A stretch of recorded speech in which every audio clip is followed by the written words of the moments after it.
नमस्कार प्रेक्षकांनो, स्टार प्रवाहावरील लग्नानंतर होईलच प्रेम या मालिकेच्या आगामी भागात आपण पाहणार आहोत की नंदिनी विचार करत असते, दीपकने अशा शेवटच्या क्षणी मला दिलेला शब्द का फिरवला आणि वसुआत्याने माझ्या विरोधामध्ये अखेरच्या क्षणी एवढे पुरावे आणलेच कसे काय, असा ती विचार करत असते. तेव्हा पाठीमागून आवाज येतो, मी सांगते. आणि त्या ठिकाणी रम्या आणि वसुंधरा दोघीही आलेले असतात आणि नंदिनीही त्यांना धमकावते. तोपर्यंत तुम्ही माझ्यातली संस्कारी आणि सोज्वळ नंदिनी पाहिली आहे.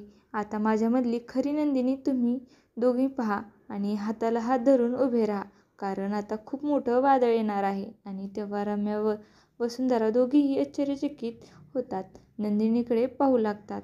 त्यानंतर आपण पाहतो, नंदिनी ही बाबांसाठी नाश्त्याला पोहे बनवते आणि बाबांना देते. तेव्हा बाबा बोलतात, ही माझी कोणीही नाही, ती माझी सूनही नाही, त्यामुळे हिला सांग मला हे पोहे खायचे नाहीत, दुसऱ्या कोणाला तरी द्यायचे असेल ते, असे बोलून ते रागाने तिथून उठून जाऊ लागतात. तेव्हा मानिनी देखील बाबांवर रागवते आणि बोलते, बस झाले तुमची, आता हे सर्व नाटकं बंद करा.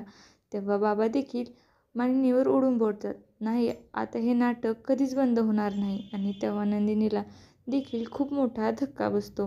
आता येणाऱ्या भागामध्ये नंदिनी ही कशा प्रकारे रम्या व वसुंधराचा खरा चेहरा सर्वांच्या समोर आणणार हे पाहणं खूपच रोचक ठरणार आहे.